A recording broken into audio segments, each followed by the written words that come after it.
안녕하세요. 다들 평안하시죠? 하나님이 늘 평강에 평강을 더하시고 또 늘 돌봐주시기를 늘 부족하지만 기도하겠습니다. 새벽마다 가정교회 리더들 이름 불러가며 기도할 때마다 얼마나 마음이 뜨거워지는지, 여러분이 있어서 제가 있고 여러분이 계셔서 지금의 우리 교회가 있습니다. 정말 감사하고 정말 고맙습니다. 가정교회 보고서 꼭 제출해 주세요. 제출하지 않은 분들은 또 늘 기도 제목이 비슷한 분들은 기도하시면서 기도 제목이 있으면 문자로라도 꼭 담당 교육자나 제 아내한테 보내주시면 제가 위에서 늘 새벽마다 기도하겠습니다. 그리고 가정교회 식구들 하반기 양육 꼭 신청할 수 있도록, 그래서 예수님 닮은 사람들이 더 많아질 수 있도록, 예배는 그냥 이렇게 하늘에서 은혜의 폭포수가 쏟아지는 거예요. 근데 중요한 건 은혜의 폭포수가 쏟아져도 내가 입을 벌리지 않으면 내 입에 안 들어가잖아요. 그래서 예배는 은혜 받는 사람은 엄청 받지만 은혜 못 받는 사람은 졸다 가요. 근데 반대로 양육은 어떤 사람이 입을 안 열고 있으면 소수니까 입을 열어가면서 하나님의 말씀을 들려주잖아요. 그래서 양육을 잘 받으면 신앙이 쑥쑥 자라거든요. 여러분 꼭 힘드셔도 양육에 동참해 주시고 훈련 과정에 함께 할 수 있도록 여러분도 신청해 주시고 여러분의 그 가정교회 식구들도 함께 할 수 있도록 권면해 주시기 바랍니다. 자, 지난주에 제가 주를 두려워하는 자들을 위하여 하나님이 예비하신 은혜가 있습니다. 주를 두려워하는 자를 위하여 하나님이 쌓아두신 은혜, 하나님이 숨겨두신 은혜가 있습니다. 이런 얘기했어요. 주를 두려워하는 자, 약간 의역을 하면 주를 경배하는 자에게 하나님이 쌓아두신 은혜가 있습니다. 이런 얘기했어요. 시편 31편은 고난의 수렁에 빠져서 허우적거리는 다윗 얘기가 나와요. 이 사람이 얼마나 힘들었든지 눈과 영혼과 몸이 쇠하였다고, 기력이 약해졌다고 이런 얘기가 9절과 10절에도 나오거든요. 하여간 엄청나게 힘든 고난이었나 봐요. 근데 중요한 건 왜 이런 고난을 당했는지 고난의 내용에 대해선 전혀 안 나와요. 여러분, 우리는 살면서 참 많은 고난을 당하고 참 많은 고통스러운 일을 당해요. 그래서 인류 역사를 보면 사람들이 왜 고통을 당하고 왜 고난을 당하는지를 알기 위해서 수많은 종교가 생겼고 수많은 철학자들이 연구하고 또 고민했어요. 하지만 그 어떤 종교도 그 어떤 철학자들도 그 고난의 원인, 그 고통스러운 일에 대한 원인을 발견하지 못했어요. 그래서 어떤 철학자는 그 고난에 대해서 이런 말도 했어요. 헤라클레스가 괴물 히드라와 싸우는 거다. 헤라클레스는 고대 그리스 신화에 나오는 힘이 센 사람이잖아요. 아무리 힘이 센 사람도 괴물 히드라를 못 이겨요. 왜냐면 히드라는요, 죽이면 또 살아나고 죽이면 또 살아나거든요. 고난이라는 게 그래요. 없애면 또 생기고 없애면 또 생기거든요. 이렇게 고난은 그 어떤 힘과 능력과 지식으로도 해결할 수 없어요. 그래서 역사상 고난에 대해서 그 원인을 정답을 얘기한 사람은 한 사람도 없다는 거예요. 그런데 오늘 시편 31편에 고난의 수렁에 빠져 허우적거리는 사람이 하필 다윗이라는 거예요. 사람들은 다윗 같은 사람은 하나님 마음이 아픈 사람이니까 승승장구해야 돼, 만사형통해야 돼 라고 생각하거든요. 하지만 시편 31편을 읽어보면 그렇지는 않은 것 같아요. 사람들에겐 일종의 공식 같은 믿음이 있어요. 예수 잘 믿으면 복 받아. 예수 잘못 믿으면 벌 받아. 그러니까 어떤 사람이 고통을 당하면 예수 잘못 믿어서 그래. 어떤 사람이 복을 받으면 예수 잘 믿어서 그래. 이런 생각이 있거든요. 맞아요. 그럴 수 있어요. 하지만 안 그럴 수도 있어요. 죄에 대한 심판으로 고난이나 고통을 당하는 게 맞아요. 마귀의 장난으로 고통이나 고난을 당하는 게 맞아요. 하지만 모든 고통이 죄에 대한 심판은 아니고 모든 고통이 마귀의 장난은 아니라는 거예요. 성경은 분명히 얘기합니다. 하나님이 허락하신 고난엔 하나님의 신묘막측한 계획과 섭리와 또 인도하심과 뜻이 있다고. 그래서 오늘은 제가 하나님을 믿는 사람이 왜 고통을 당하나 이 얘기를 좀 하려고 해요. 스펄전 목사님은 이 세상을 이미 고물이 돼서 망가질 대로 망가진 여객선이다 라고 얘기했어요. 그래서 이미 망가질 대로 망가진 여객선이기 때문에 언제 망가지고 어떻게 망가지고 또 언제 박살날지 아무도 모른다는 거예요. 이렇게 불완전한 이 세상에 우리가 발을 딛고 살아가는 거예요. 그래서 우리 인생엔 언제 고통이 찾아올지 언제 힘든 일이 찾아올지 아무도 알지 못하지만 분명한 건 누구에게나 힘든 일과 고통스러운 일은 있다는 거예요. 그런 모습에 대해서 C.S. 루이스 교수가 고통은 하나님의 확성기라고, 고통은 하나님의 확성기라고, 무슨 말이냐면 고통을 당하면 내가 살아온 삶들을 돌아보잖아요. 그래서 내가 잘못 살아온 걸 깨닫고 불순종한 걸 깨닫고 하나님이 싫어하는 거, 하나님이 미워하는 걸 깨닫게 되잖아요. 그리고 돌이키게 되잖아요. 그래서 고통은 하나님의 확성기라는 말을 한 거예요. 한센병 치료자로 세계적인 권위를 가지고 있는 폴 브랜드 교수가 이런 말을 했어요. 고통은 하나님이 만드신 창조물 중에 가장 좋은 걸작품이다. 왜 그랬냐면 한센병을 가지고 있는 분들은 고통을 못 느끼거든요. 뜨거운 물이 손에 닿아도 또 손가락이 문에 껴도 전혀 고통을 못 느껴요. 그러니까 고통이 더 큰 고통이 오기 전에 예방하지 못하고 더 큰 아픔이 오기 전에 예방하지 못해요. 근데 우리는 고통을 느끼니까 고통을 느끼고 나면 더 아프기 전에 병원도 가고 고통을 느끼고 나면 더 위험한 일을 만나기 전에 조심하잖아요. 그래서 폴 브랜드 교수는 고통은 하나님이 만든 최고의 걸작품이라고 얘기한 거예요. 여러분이 고통은 하나님이 만든 최고의 걸작품이란 말은 영적인 세계에도 통해요. 하나님은 잠시 잠깐 우리에게 고통을 주셔서 우리가 잘못된 길로 가던 걸 돌이키고 우리가 불순종했던 걸 돌이키고 내 멋대로 마음대로 살았던 걸 돌이키잖아요. 여러분 그런 의미에서 하나님을 믿는 사람은 고난을 선택할 수는 없어요. 그렇죠? 우리는 고통을 선택할 수 있어요. 이걸 선택할까? 이걸 선택할까? 이럴 수는 없어요. 하지만 우리는 고난을 선택할 수는 없지만 고난에 대해서 내 반응은 선택할 수 있어요. 고난은 하나님이 허락하신 시험 문제 같아요. 이 시험을 잘 통과하면 우린 더 신실한 사람이 돼요. 더 경건한 사람이 돼요. 이 시험을 잘못 통과하면 우린 넘어지고 쓰러지는 거예요. 오늘 시편 31편을 보면 다윗이 굉장히 힘든 고난을 통과했어요. 정말 힘들었나 봐요. 울었다가 웃었다가 기뻐했다 슬퍼했다 용기를 가졌다 낙심했다를 막 반복해요. 아마 우리 가운데도 그런 사람들이 있을걸요. 근데 있잖아요. 이게 인생이에요. 우리의 삶에도 수많은 희로애락이 있고 기쁨과 아픔과 눈물과 한숨이 있잖아요. 근데 있잖아요. 여러분 특별히 힘든 일 만났을 때요. 우리가 힘든 일 만난 어떤 사람이 있으면요. 너무 함부로 이렇게 조언을 하거나 충고하려고 하지 않았으면 좋겠어요. 아브라함도요. 아내가 127세에 죽었거든요. 엉엉 울었대요. 다윗도요. 아들 압살롬이 반역을 일으켜서 도망갔는데 다윗의 군대랑 압살롬의 군대가 전쟁을 하다가 다윗의 군대 장관인 요압이 압살롬을 죽였어요. 그때 다윗이 기뻐한 게 아니라 압살롬아 압살롬아 부르면서 울었대요. 여러분 예수님도요.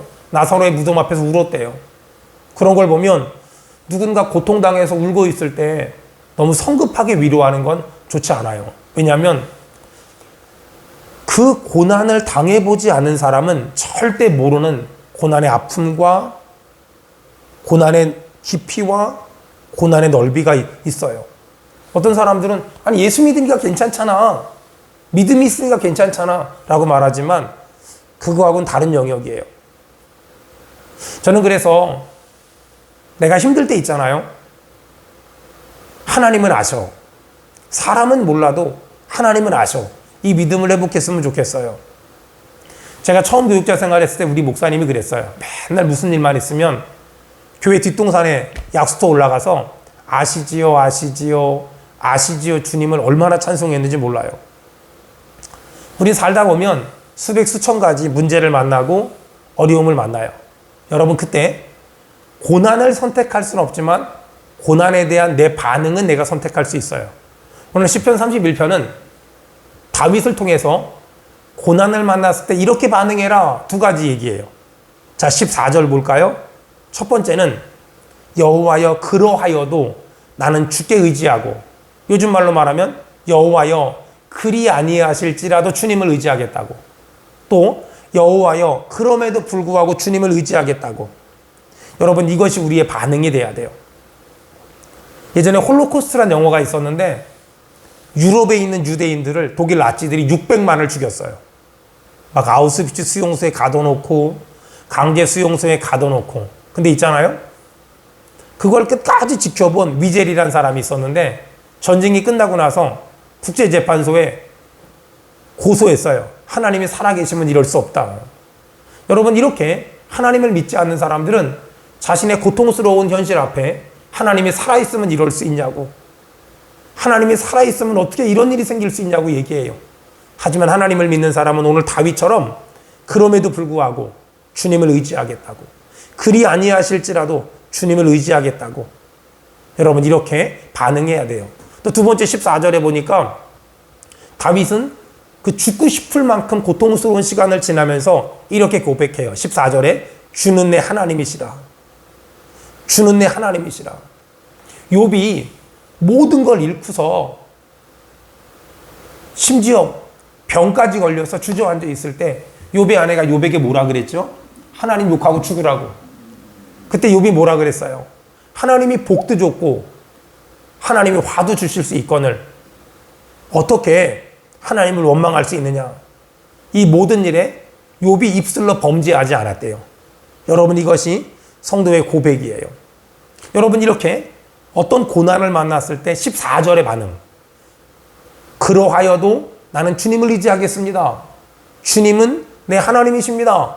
이렇게 고백하는 사람에게 하나님이 선물을 주는데 시편 31편 19절 주를 두려워하는 자를 위하여 쌓아두신 은혜.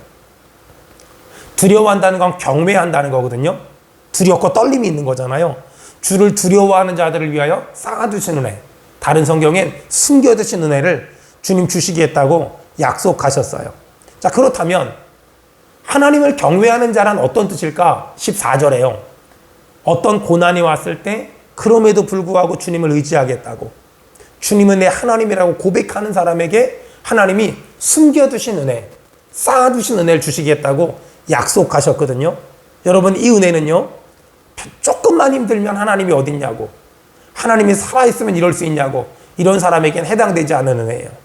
이 은혜는요, 예수님 믿으면서 조금만 손해보면 하나님이 어딨냐고 말하는 사람은 상관없는 은혜예요. 이런 하나님이 쌓아두신 은혜는 어떤 사람에게 주냐? 주를 두려워하는 자에게. 하나님이 이렇게 주를 두려워하는 자에게 쌓아두신 은혜를 주는데, 그럼 주를 쌓아두신 은혜가 뭡니까? 거기 20절에 보니까 20절에 주께서 주를 두려워하는 자에게 쌓아두신 은혜, 다시 말해서 그 사람을 은밀한 곳으로 부르신대요. 은밀한 곳이란 하나님과 나와 둘이서 만나서 얘기하는 곳이에요. 여러분 하나님은 나랑 둘이만 얘기하고 싶어 하세요. 그런 의미에서 여러분 하나님하고 둘이만 얘기하는 장소를 회복하세요. 사실 가장 노멀한 건 새벽 예배를 회복하는 게 좋아요. 그리고 수요 예배, 그리고 금요 예배를 회복하는 게 너무 좋아요. 왜냐하면 주일날은 공적인 예배니까 예배드리고 집에 가기 바쁘잖아요. 그리고 사역하기 바쁘잖아요. 근데 새벽 예배나 수요 예배나 금요 예배는 우리가 좀 여유 있게 예배하고 여유 있게 기도할 수 있잖아요. 특별히 금요 예배 같은 날은 좀 시간을 좀 여유 있게 기도할 수 있잖아요. 수요 예배도 마찬가지고 새벽 예배도 마찬가지고요. 여러분 하나님과 은밀한 시간을 정하세요. 그리고 그 은밀한 시간에 하나님께 기도해 보세요. 여러분 있잖아요. 하나님은요, 나랑 둘이 얘기한 걸 너무 좋아하시고, 하나님은 내가 은밀한 곳에서 하나님께 기도한 걸 들으시고, 우리가 그곳에 갈 때는 울면서 갔지만 나올 땐 웃으면서 나오도록, 불평과 원망이 없어지고 감사와 찬송이 회복되도록 하나님이 은혜를 주세요. 우리가 은밀한 곳에서 기도하면 하나님은 우리에게 참된 평안을 주시고 어둠이 떠나가고 악한 마귀가 떠나가는 역사를 경험하게 하실 거예요.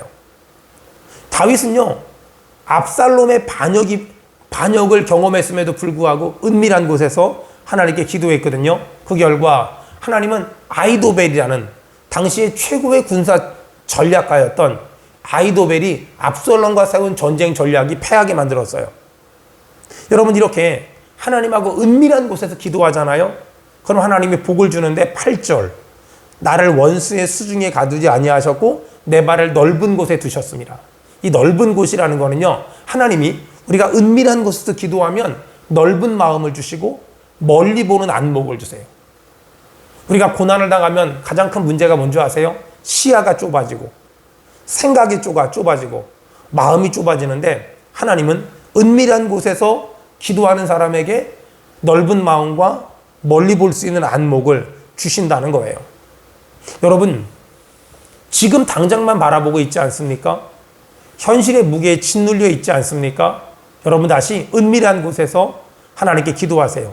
하나님은 여러분에게 넓은 마음을 주실 것이고 멀리 볼 수 있는 그런 안목을 열어주실 거예요.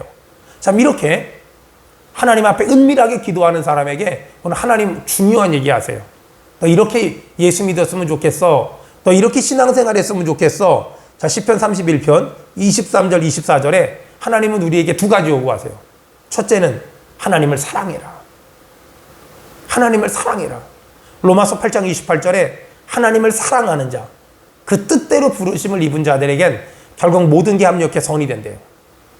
여러분, 아무나 합력해 선이 되는 게 아니라 하나님을 사랑하는 자에게 다시 하나님을 사랑하세요. 그리고 강하고 담대하세요. 어떤 일을 만나도 비겁하지 말고 움츠려들지 말고 쪼그러들지 말고 술수와 속임수를 쓸 생각하지 말고 강하고 담대하세요. 요한복음 16장에 너희가 세상에서 환난을 당하나 담대하라. 내가 세상을 이겼다라고 말하잖아요. 예수님이 이겼어요.